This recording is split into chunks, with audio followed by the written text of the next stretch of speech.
શાકભાજી બનાવ્યા હતા અને માટીમાંથી રમકડા બનાવ્યા હતા, બરાબર? તો આપણે આ શાકભાજીનો કલર ને કેવું છે ને આપણે જોઈ લઈએ હો ભાઈ. જો ગાજર છે ને, ગાજરનો રંગ કેસરી છે. કેવો છે? પછી એની ઉપર ઓલા ડીટીએસ છે ને એ કેવા રંગના છે? લીલા.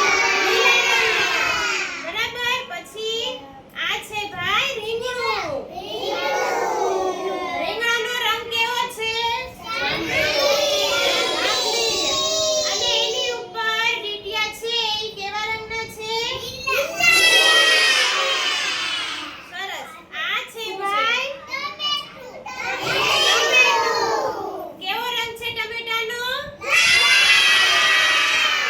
એની ઉપર કેવો રંગ છે? પછી ટમેટું કેવું હોય ભાઈ? ગોળ ગોળ હોય ને? પછી ટમેટું ખાઈએ આપણે તો સ્વાદમાં કેવું હોય? ખાટું. કેવું હોય? ખાટું તીખું હોય. આ છે ભાઈ બટેટું. શું?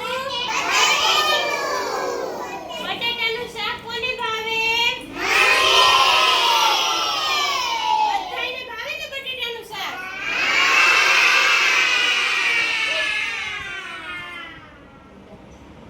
હવે ભાઈ આ છે ભાઈ મરચું. મરચાનો રંગ કેવો છે? પછી મરચું તો ભાઈ સ્વાદમાં કેવું હોય ખબર છે? તીખું હોય. કોણે ખાધેલું છે મરચું? કોણ ખાય છે? એમને મોય એકલું નહીં ને, ખાતાય નહીં હો, તીખું હોય. હું તો ભાઈ ખાઉં છું હો મરચું, પણ કેવું ખાવ ખબર? મોળું મોળું હોય ને ઈ ખાવ. શાકમાં તો ન ખાતા જ હોય, શાકમાં મમ્મી નાખતી હોય ને ઈ એટલું બધું ન લાગે. આ છે ભાઈ કોબી. કોબીજનો રંગ કેવો છે? કોબીજનું શું બને? શાક બને ને? મકાઈ કહેવાય. શું કહેવાય? મકાઈની અંદર કેવો રંગ છે? દાણા છે? પીળો.